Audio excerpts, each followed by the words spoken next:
two things are happening right now around the world, and I hope you're paying attention. On the one hand, they are ushering in a new era of censorship, and two, they are manufacturing consent for war against Iran once again. Both of these things are happening in real time as we speak. First, on the censorship piece. They're actively ushering in a really big, massive era of censorship around anti-Semitism. You'll be tagged, you'll be blocked, you'll be deplatformed, you'll be demonetized if you haven't already been those things. If you are critical of Israel or question the power structure of the Israel lobby or those in power specifically. And you're seeing it already in the mainstream media over the past 24 hours, all sorts of articles. Of course, this is over the summer, but they're just piling up right now. Deadly attack on Bondi Beach follows rise in anti-Semitic incidents in Australia. The entire mainstream media, of course, is in lockstep. And the media infrastructure, of course, is fully in on this. Watch. The brutal terror attack on the Jewish community putting new pressure on Democrats here at home to confront the tide of rising anti-Semitism in their ranks, like those college students who chanted "From the river to the sea." Democrat Senator John Fetterman with this message for his party. Just call it what it is. Anti-Semitism is a worldwide scourge, and it's constantly demonstrated to be deadly. Mm-hmm. Across, it's deadly. The words are deadly. And I was going to say, when Netanyahu says "from the river to the sea," it's not bad, right? Isn't it? He says that all the time. He's allowed to. He's allowed to say it. Didn't you get the rule book? And he's also allowed to say that they control the media. He can say that too. We can't say it. So across the board, the media are pushing this argument that anti-Semitism is on the rise. Of course, what they're not telling you is exactly how they're measuring this, or how exactly are they measuring this? It'd be really interesting to know. Is there like an anti-Semitism, like Santa singing, needle that goes up and down with the amount of holiday cheer that goes up, I'm pretty sure you're supposed to self-report. Everybody's self-reporting. If they say something anti-Semitic, they have to call a hotline and say, well, we have shown you before, Yeah. Once the Trump administration started to go after universities and fine them for rising anti-Semitism, we showed you the ADL, the Anti-Defamation League's report, showing that the most common instance of anti-Semitism on college campuses is Jewish students, this is a quote, hearing problematic comments about Israel. So Jewish students are reporting on campus that they are experiencing anti-Semitism because they have heard problematic comments about Israel. That is what they are reporting is the most common form of anti-Semitism and how they are measuring increased anti-Semitism. So they're measuring this. I don't exactly know how they're doing this, but of course, what they're failing to also mention is that they've changed the definition of anti-Semitism. So the new definition of anti-Semitism includes, yes, criticism of Israel. So, of course, under that new definition, anti-Semitism is surging. Imagine that. Imagine being married and your spouse says, "Hey, you forgot our anniversary." And you say, "No, I didn't. I know it's next week. It's, October 20th. And then she says, "Actually, we changed the definition of anniversary. Now it's the entire month of October." And then she looks at you and says, see, marital neglect is surging. Mm-hmm. Across the United States, men are forgetting their anniversaries. No, they're not. You just changed the definition. You just move the goalpost. Well, actually, I want to push back hard on this because so many Jewish people and people who understand the Jewish faith understand that the government of Israel does not represent the Jewish faith in any form or fashion. And it's anti-Semitism to force that on Jewish people. That's how I feel about it. You should not automatically assume that a Jewish person supports a foreign government. That, to me, is anti-Semitism that no politician would admit. Right. That the state of Israel is, in fact, arguably the greatest threat to Jews. Like, wow. That's a paradigm-shifting thought for a second. No, what I'm saying is worldwide. But to assume that all Jews are loyal to Israel is anti-Semitic in my book. Right, but pushing this narrative. Yeah. But they push this narrative. Dave Smith. Right, they push this narrative, right? This idea that like somehow Israel speaks for all Jews, and there's many Jews in America that are like, I don't want to have anything to do with Israel. Yes. And well, so think what about I'm saying is that could this be the greatest threat to international Jews is the state of Israel pushing this on them. Clearly, this puts them in danger because you don't know what you're working with when you see a Jewish person because they have a warring foreign government speaking for them. That's any thinking person would understand this. Go ahead, David. And immediately after the attack in Australia happened, Benjamin Netanyahu said they're attacking our people. Yes, Like even though all they were Jews. not Israeli passport holders. Right. Exactly. Well, you might have had a crisis actor there or two, that was like, I was there on October 7th and I'm also there on Bondi Beach. And, next week I'll be at the next one. So what's interesting is that surprisingly, even J.D. Vance kind of pushed back against this new media push around anti-Semitism with this tweet. He said, I would say there's a difference between not liking Israel or disagreeing with a given Israeli policy and anti-Semitism. That was seen 2.8 million times, to which I responded, amen, hallelujah. Thank you, Mr. Vice President. Finally. I'm so glad you can see the distinction where most politicians cannot. So you guys have heard of the bearskin hoodie, right? It's my favorite hoodie. It's the one I'm wearing right now with the removable patches on the side. This thing is built like a tank. This thing is incredibly warm when I walk the dog. It just turned really cold. We got a big cold front that came down from Wyoming. So it's a perfect season to wear your hoodie. And Bearskin makes these fantastic hoodies that are built like a tank with 340 GSM microfleece, 10 pockets, a clean, rugged fit that looks awesome. And right now is the best time to grab it because you get 60% off. Right now, they're running a deal for our viewers, 60% off. This is a perfect gift for the upcoming holidays. And this thing looks awesome. It feels great. It zips right into the heavy rainstorm jacket also. So if you're out, it's going to pour down rain, you slide the shell right over the top of it, and the Velcro, just perfect. It just works. It's 100% waterproof when you need it. So if it turns wet, cold, windy, you're not scrambling last minute. Get something for the man in your life. Get him a bearskin hoodie for Christmas. This is the last hoodie that he will ever need. And the best part, Bearskin is running their biggest deal of the year, 60% off right now for Christmas with extended return policy. If it doesn't fit right or some other issue, you can return it. And free U.S. shipping from their Kentucky warehouse. So here's how to get yours. Text the word redacted to 36912. That's redacted to 36912. And by the way, when you shop at Bearskin, you're not just giving a killer gift, you're also supporting the Fallen Outdoors and the Hope for the Warriors Veterans Program this Christmas. Don't give him another stocking filler. Get him a bearskin hoodie. He will love it. Really, there are those on the right that really want to push J.D. Vance in the opposite direction. They want him to be out there almost like a representative of AIPAC, and they're actively pushing it. They're like saying, hey, Mr. Vice President, you better get on board with this, or I don't think your 2028 bid for presidency is going to work very well. You better get on board with this idea of anti-Semitism. Say the old guard. Another talking point about this very tweet is why is he parroting Democratic lines, which is hilarious that this should be partisan. We can criticize anybody we want. We can feel any which way you want. You cannot like certain types of people. You are allowed. You cannot like golden retrievers. Although who doesn't like? Everybody likes golden they're retrievers. dumb and they're beautiful. Don't say that about golden retrievers. I derailed. Okay, but they're not very smart. But they are lovable. They're highly lovable. How dare you, they're sir. beautiful dogs. But I think anyone would agree that golden retriever is not the smartest of the breeds. Anyway, he was responding to this dipshit Atlantic article that was written by Yair Rosenberg, who says, the more I'm around young people, the more panicked I am. Now, if you read the article, it features commentary by an older person. So this is not Yair saying the more I'm around people. He's writing an article about an older person as sort of the basis for the article, that older people, the more I'm around young people, the more panicked I am due to their, quote, anti-Semitism. Or do you mean their criticism of Israel's genocide? No, he means Jewish people, specifically in this article, that these young people really don't like Jewish people, he says, with like a sweeping generalization, to which J.D. Vance kind of responded on that.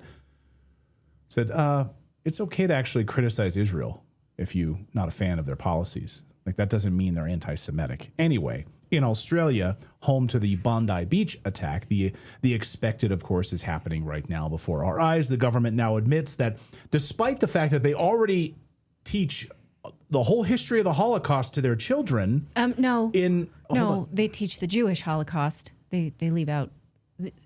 They Well, don't. all right, but yeah, they teach the Jewish Holocaust. Only. They don't teach all of the other Holocausts that have happened because, of course, Jews have co-opted the term Holocaust, so it can only apply to them. But anyway, yes, they teach the Jewish Holocaust during World War II to all of their education in their education department across Australia. She says, but now they're going to start reviewing their curriculum to really start covering this new modern version of anti-Semitism. You know, the newly rewritten version. Watch. That we already have in our schools compulsory Holocaust education. But I think what we've seen in recent times is that Holocaust education is as important and as crucial as that is. It perhaps doesn't pick up the contemporary hatred of anti-Semitism that we are seeing on our streets and the way words are being used as weapons, but perhaps not having the understanding of why they are so hurtful and the history in which they are seated. So that is why we are giving consideration at a state level of what more needs to be done to respond in new ways to what has been an age-old hate that has reared its head in very ugly and new ways. Yeah, Now, I have a question for you, Clayton. Weapons or words? Just want to put a point on that. Based on this. Okay. So we get all new government policies in the wake of 15 deaths of Jewish people. But that's a low number for deaths of civilians in Gaza. So where are those policies? Oh, the Australian government is not rushing at all to cover that part of the story in their education policies in school at Attacks all. on civilians. No. In not just in Gaza, but in the West Bank. And beyond. So that will not be part where of the are new those curriculum. charts? Where are the outrage about anti-Muslim sentiment? Where's the new policy? It's not going to happen. It's not going to happen. Why? Not in Australia, because, you know, that's part of the agenda. That's part of the plan. You cannot speak out and make these distinctions. You're not allowed to. As Trump's new anti-Semitism czar just pointed out, he says the State Department is going to have a whole division dedicated to battling anti-Semitism on the internet in the United States. How do we battle anti-Semitism on the internet? How are we doing better on algorithms? What companies can we work with? We are going to have a whole division within the office of the Special Envoy to combat anti-Semitism that is going to work on technology and working with the greatest leaders in technology, many of whom are Jewish and have offered their assistance. Yeah. Peter Thiel, we're going to get the whole Palantir group. We're going to get all of these people to censor you and really go after your internet. Well, and they specifically said they're going to get the highest priority in the State Department. Mm-hmm. Yeah. So a new division in the State Department under Marco Rubio. Good, Philip. I was under the impression that the Constitution had a higher authority than a government. Isn't the First Amendment kind of at play here? Yeah. Like Not when it comes to Israel, sorry. The government actively seeking out free speech and thwarting it? That sounds like a problem to me. I'm curious how many of these, like, this will have to be at some point solved at the Supreme Court level, you'd think. But who will bring it? Well, I mean, we'd have to know the case, right? It's always going to be some obscure, weird case, right? It's going to be some. Right. It's going to be some college kid on a campus who wanted to have a particular group, and he were told no. But then there was another group that was allowed to. You know, there's going to be some weird, obscure case that's going to go all the way to the It would have to Supreme be, Court. right. I mean, think of the Skokie, Illinois case in which the Anti-Defamation League did in fact support Nazi rallies in the public square because they found it, many of them found it really important for free speech. We are no longer there. The temperature of selling anti-Semitism is such that they could no longer afford that. And so someone in the chat saying you two are anti-Jewish. Read the Torah. They're not supposed to have a war or a government, and especially murder. This has nothing to do with Jews. This has to do with criticizing the government of Israel, which to my end has no moral high ground. Definitely not on behalf of a religion. And it's anti-Semite, thank you. Right. And if you're paying attention, this is all about what they're going to do to us in the form of censorship. It has nothing to do with. It has everything to do with the censorship of our words under the First Amendment going forward. It has nothing to do with being anti-Jewish. Well, also, we don't rank victims. We don't think that the victims of the Bondi Beach massacre are less or better than the victims in Gaza. We think that these are the same tragedy. So if you do that, you better check yourself.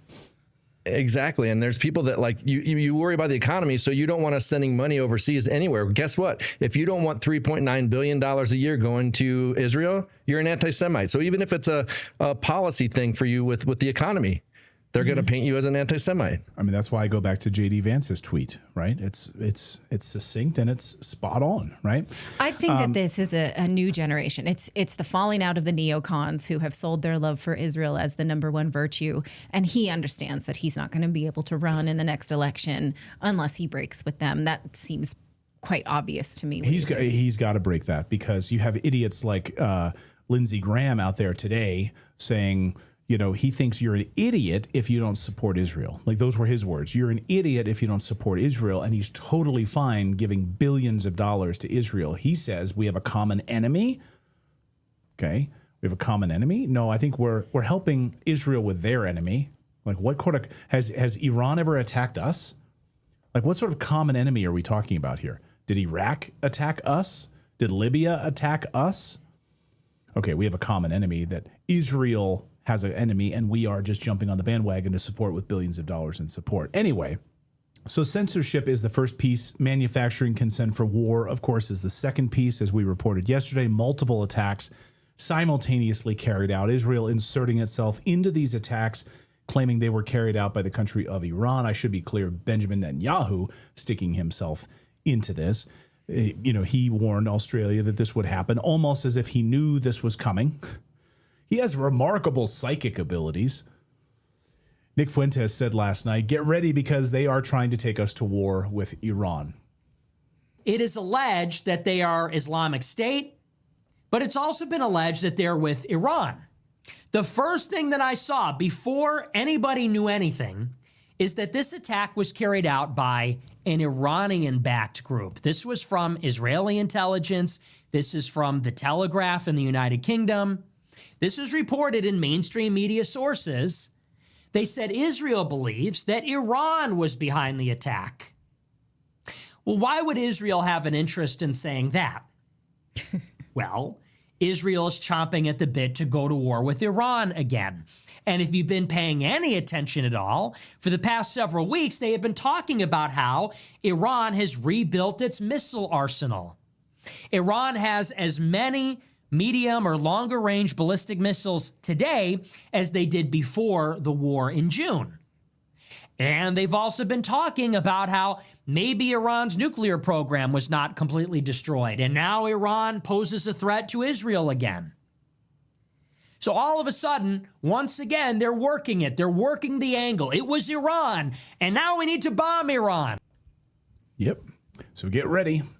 Censorship, cover up what you think about it, and then bombing Iran, that's the next plan. Despite the fact, again, we talked about this yesterday, but it bears repeating, it makes no sense that someone who supports Iran would then want to punish Australia, which has just called for Palestinian statehood that should endear Iran to Australia. So that doesn't make sense. Stop thinking critically. Stop it. And again, if the bombers were ISIS or Islamic extremists, that's the enemy of Iran. So again, Iran would have no interest in doing this.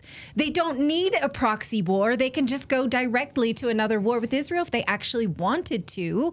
So it doesn't make sense. If you're buying this, I mean, you're a friend of Lindsey Graham. level 9, level 100 dumbass. I don't get it. Why you would get this? Why you would buy that? Go ahead, Philip. I mentioned to my daughter yesterday, she's 19, and I was like, basically that Netanyahu was claiming that this terror attack took place because Iran was upset that Australia recognized Palestine. That was all I said. And she's like, wait a minute, what? It's like, that doesn't make any sense. And I was like, exactly. Like, I mean, who is falling for this? Well, I don't get it. A lot of Fox News viewers right now. Yeah, Fox News. Yeah, a lot of News Nation viewers, I guess. I don't know. Yeah. I mean, they put up big charts saying, look at the rise of anti-Semitism. And I commented on Fox News. I'm like, oh, where's the one that you did for anti-Semitic events? And I was like, did you do one for Palestinian civilians, or only one group gets a chart? I'm just curious. I'll wait. I'll wait. I'll wait right here. Well, and of course, Rupert Murdoch, Australian, right? So you got the whole Aussie connection piece to all of this as well.